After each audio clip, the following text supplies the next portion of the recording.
kitab nasab itu yang saya ambil hanya beberapa, paling 30 yang saya sebut di dalam kitab. Kenapa? Karena itu yang menyebut Ahmad bin Isa. Yang lain itu keluarga lain, jadi nggak perlu untuk saya sebutkan. Kalau disebutin semua 200 kitab nasab dan sejarah bapak-bapak dan ibu-ibu, yang semuanya memperkuat dan membatalkan nasab Habib sebagai keturunan Nabi. Lalu mereka marah-marah sama saya, nggak mau nerima. Ini fitnah, hasud, iri, dengki, punya kebencian pada turunan Nabi. Kebencian turunan Nabi siapa? Saya turunan Nabi. Mana buktinya? Nggak perlu bukti, husnudon aja. Nggak mau husnudon mah. Nanti kamu minta uang sama saya. Kalau kita husnudon dimintain duit. Tapi kalau sudah kelihatan dia pakai kaos PWI, nggak berani. Kiai Haji Imaduddin Utsman Al-Bantani sebagai orang yang membatalkan nasab dari klan Habib Ba'alwi memang cukup sederhana ya.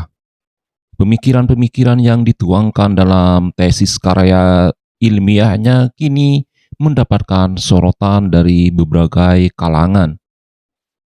Para kaum cendekiawan menganggap ini sangat berani langkah-langkah yang diambil oleh pembatal nasab yaitu Kiai Haji Imaduddin Utsman Al-Bantani. Sekarang tesisnya sudah bisa digandakan oleh berbagai kalangan. Dan kita berharap dengan adanya tesis ini membuka mata, membuka mindset kita bahwa Ba'alwi di sini keabsahan dari nasabnya perlu dipertanyakan, sahabat. Langkah-langkah yang diambil oleh pembatal nasab yaitu Kiai Haji Imaduddin Utsman Al-Bantani memang sangat langka. Jika puluhan tahun Imam Besar Habib Rizik berserta kolega selalu menggambar-gemborkan dan selalu mempromosikan bahwa Ba'alwi adalah cucu dari seorang nabi, maka dengan adanya tesis dari Kiai Haji Imaduddin Utsman Al-Bantani membuka mata, membuka mindset kita dengan pemikiran dan akal jernih bahwa Ba'alwi bukanlah cucu asli dari Nabi Muhammad SAW. Kelompok-kelompok yang mengaku sebagai dzurriyyah dari Nabi Muhammad SAW harus dilakukan tes DNA. Karena dengan adanya tes DNA J1 berhaplogrup J1, maka mereka sudah layak untuk menyandang predikat sebagai cucu dari Nabi Muhammad SAW. Salah satu yang mengguncang dunia dan salah satu yang menggembarkan terhadap publik adalah bahwa haplogrup dari genetik DNA yang ditampilkan oleh salah satu klan habaib menyimpulkan dan mengisyaratkan bahwa mereka berhaplogrup G. Ini menandakan bahwa mereka adalah bukan cucu asli dari Muhammad SAW. Tes DNA tidak bisa dibohongi karena berdasarkan pada kesimpulan dari darah mereka, dan mereka bukanlah J1 murni, sahabat beriman semua. Mari kita saksikan video ini bagaimana Kiai Haji Imaduddin Utsman Al-Bantani membatasi klan habaib, merungkatkan klan habaib, sehingga klan habaib menjadi tumbang, dan mereka bukanlah cucu dari Nabi Muhammad SAW. Berikut videonya. Ngaku-ngaku keturunannya. Orangnya diciptakan, sekarang orang ada yang ngaku turunan Superman. Saya masih turunan Superman. Mengenai Arjuna, apakah betul Arjuna punya anak namanya Parikesit? Betul, dalam dunia kebudayaan, pewayangan, Parikesit mempunyai anak namanya Abimanyu. Abimanyu mempunyai anak namanya Yudhoyono. Saya tahu Yudhoyono. Siap, Kiai. Presiden dulu.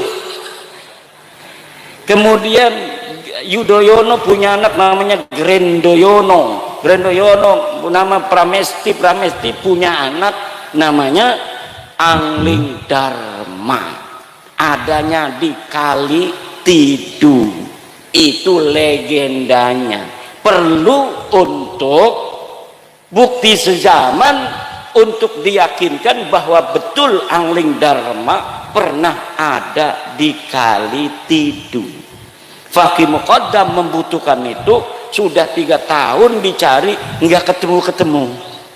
Ada yang dikirim, dikasih duit ke Turki, ada yang dikasih duit ke Madinah, ada yang dikasih duit ke Irak, ada yang dikasih duit ke Yaman untuk mencari bukti bahwa Faqih Muqaddam pernah ada di masa lalu. Tidak ada yang mampu mendapatkannya dan tidak akan pernah ada. Kenapa? Karena saya sudah secara badihiyan jalian bahwa nasab Ba'lawi ini diakuinya baru di abad 9 Hijriah, 895 Hijriah. Di tahun 895 Hijriah ada seorang Ba'lawi namanya Ali As-Sakran, nyatet bin-binnya dia. Katanya dia namanya Ali, punya abah namanya Abu Bakar. Abu Bakar punya abah namanya Abdurrahman. Abdurrahman ini orang bener nih, masih 3 nih orang bener nih. Nah, dari Abdurrahman ke atas ini dia nggak hafal. Tulis-tulis saja sampai nama cucu Nabi yang namanya Ahmad bin Isa yang ada di abad keempat Hijriah, 345 Hijriah, memerlukan 13 nama ke situ, dikarang aja. Abdurrahman bin Muhammad bin Ali bin Alwi bin Faqih Ali bin Faqih Muqaddam bin Ali bin Muhammad Sahib Birbad bin Ali Qali Qosam bin Muhammad bin Alwi bin Muhammad bin Alwi bin Ubaid bin Ahmad bin Isa. Ya, saya cari kalau Ahmad bin Isa ini benar cucu Nabi. Ada di dalam kitab Tahdhibul Ansar, ada di dalam kitab Al-Mazdi Ahmad bin Isa, ada di dalam kitab Muntaqilatut Talibiyah, ada dalam kitab As-Syajarah Al-Mubarakah karangan Imam Fakhrur Razi, ada dalam kitab Al-Asili karangan Al-Marwazi, karangan At-Taqtaqi, ada dalam kitab Al-Fahri Al-Marwazi, ada dalam As-Sabatul Musal, ada di dalam kitab Umdatut Talib di abad ke-9 awal. Ahmad bin Isa Soheh sebagai cucu Nabi, anak-anaknya 3, ditulis dalam kitab-kitab itu mulai abad ke-5 Hijriah, ditulis anaknya itu 1 Muhammad, 2 Ali, 3 Husain, tidak ada anak bernama Ubaid. Leluhurnya Kabib ini namanya katanya Ubaid.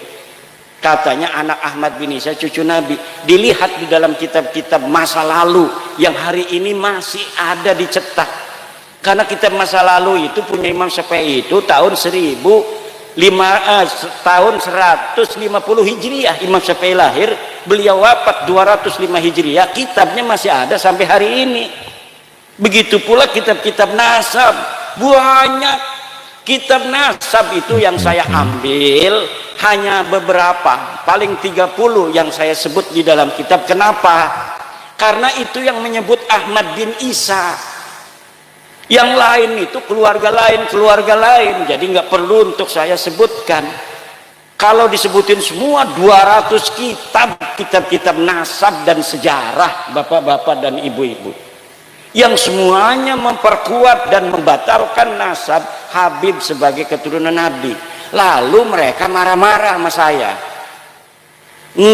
nggak mau nerima. Ini fitnah, hasud, iri, dengki, punya kebencian pada turunan Nabi. Kebencian turunan Nabi siapa? Saya turunan Nabi. Mana buktinya? Nggak perlu bukti, husnudon aja. Nggak mau husnudon, mas. Nanti kamu minta uang sama saya. Kalau kita husnudon dimintain duit. Tapi kalau sudah kelihatan dia pakai kaos PWI, nggak berani. Jadi orang-orang yang paling merdeka sekarang di Indonesia ini orang yang pakai kaos PWI. Nggak bakal gitu. Misalnya nih perempuan-perempuan, hei se-Indonesia, bikin jilbab yang ada lambang PWI, lambang Gunung Jawa itu. Insya Allah selamat daripada kezaliman Ba'lawi. Atau di depannya kan biasa kayak OSIS itu kan. Sekarang beberapa kajian dan kitab-kitab zaman termasuk kajian filologi dan sejarah menimbulkan pro kontra di sini. Bagaimana bisa seorang habaib yang ada di Indonesia, seorang imigran Yaman yang dari Hadramaut Yaman, mengaku-ngaku sebagai dzurriyyah dari Nabi Muhammad SAW. Puluhan tahun mereka dimuliakan, puluhan tahun mereka mendapatkan kelayakan hidup di Indonesia dengan kemewahan. Kuburan-kuburan palsu dan makam-makam yang Indonesia yang beberapa batu nisannya didatangkan dari Hadramaut Yaman, kini tersandung oleh klan Habib Alwi bahwa mereka adalah cucu palsu dari Nabi Muhammad SAW. Polemik mengenai klan Habaib yang mengaku-ngaku sebagai dzurriyyah dari Nabi Muhammad SAW memang tidak jarang menimbulkan pro kontra. Publik menilai ini adalah skenario besar agar Habib Alwi bisa langgeng, agar Habib Alwi bisa eksis di Indonesia. Cerita-cerita khurafat dan karangan-karangan kitab yang dikarang dan selalu dinisbatkan kepada seorang nabi, itu bukanlah sebuah alasan yang sekarang tidak ditemukan jawabannya, melainkan publik masih bisa memendam, namun publik bisa menyadari bahwa mereka adalah orang-orang yang mengaku keturunan dari seorang nabi.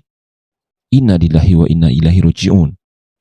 Tajam bagaimana pembetaan nasab yaitu Kiai Haji Imaduddin Usman Al-Bantani di sini menyimpulkan dan mengisyaratkan kepada umat dan kepada publik agar mereka bisa menilai, agar mereka bisa membuka mata, akal, dan pikiran untuk segera tidak mengikuti ajaran-ajaran yang selalu dilanggengkan oleh klan Habib Alwi, sahabat beriman semua.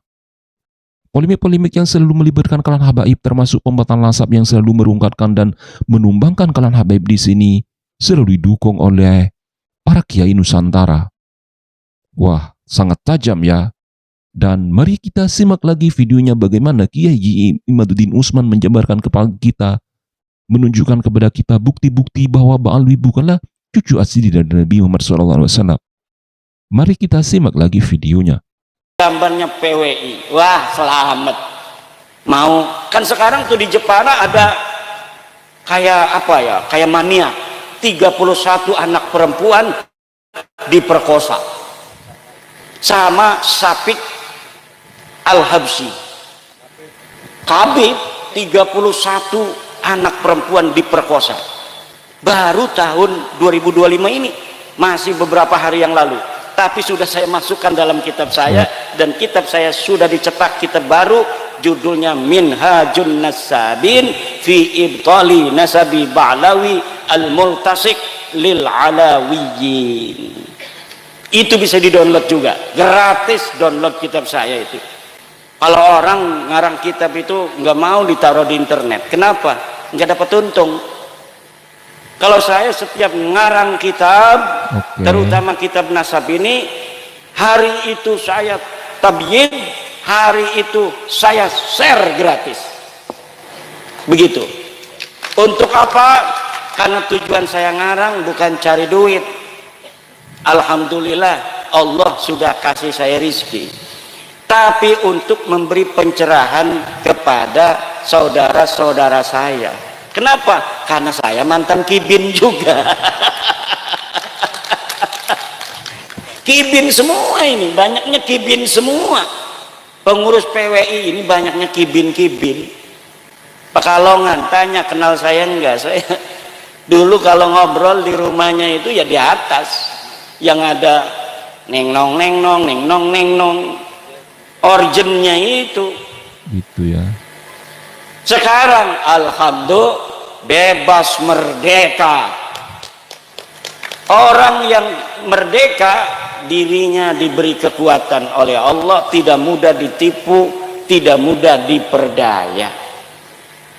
Orang itu kalau sudah dia itu husnudon pada maling, udah tampangnya kayak maling ini, lah husnudon gak boleh kita suudon pada orang. Insya Allah laptop, HP di meja habis semua itu. Saya punya teman kiai, orangnya husnudon aja itu sama Balawi. Nggak, udah sampai nggak wawuh sama saya. Tahu nggak wawuh? Ini sekarang ini nggak wawuh sama saya gara-gara saya batalin nasab Balawi nih. Karena dia masih jadi kibin. Kemudian dia cerita, namanya sama temen, kalau ada musibah cerita. Kiai katanya, ada tuh yang biasa datang tuh sama kita, biasanya ke dia datang, ke saya datang. Semoga apa-apa yang disimpulkan di sini dan semoga apa-apa yang telah dicurahkan dan dilimpahkan kepada kita Pemikiran-pemikiran dari seorang pembatal nasab yang diikuti oleh beberapa ulama di Indonesia meyakini bahwa Ba'alwi adalah cucu yang sudah terabaikan. Orang-orang yang mengaku sebagai zuriat dari seorang nabi harus menunjukkan dengan tes DNA. Karena dengan adanya tes darah tersebut, DNA seseorang bisa mengarah kepada siapa bapaknya dan kepada siapa mereka selalu dinisbatkan. Maka tentunya dengan adanya tes DNA yang diumumkan oleh klan habaib mereka adalah cucu asli perlu dipersoalkan dan perlu diperdebatkan. Karena di antara para klan habaib yang mengaku sebagai zuriat dari Nabi Muhammad SAW, DNA-nya berhaplogrup G. Sedangkan orang-orang yang mengaku sebagai zuriat dari Nabi Muhammad SAW harus ber-DNA G1. Faktor genetik memang tidak bisa dibohongi, sahabat beriman semua. Bagaimana dengan nasib dari klan Habib Ba'alwi? Bagaimana dengan Mukibin yang terlalu mencintai bahwa mereka adalah cucu dari zuriat dari Nabi Muhammad SAW? Polemik hangat, polemik panas yang terus menerpa klan Habib Ba'alwi memang tidak akan ada habisnya. Bulan berganti bulan, bahkan sampai saat ini sudah 5 tahun berjalan, Habib Ba'alwi sudah rungkat, nasabnya sudah batal, sahabat beriman semua. Publik menilai dan publik sangat berterima kasih kepada para pembatal nasab termasuk Kiai Haji Imaduddin Utsman Al-Bantani, sahabat. Nantikan polemik-polemik mengenai klan Habib Ba'alwi yang mengaku sebagai zuriat dari Nabi Muhammad SAW hanya di kanal Muslim Orientalis. Saya akhiri dan silakan like dan subscribe channel ini agar Anda tidak ketinggalan info terbaru dari kanal Muslim Orientalis. Wassalamualaikum warahmatullahi wabarakatuh.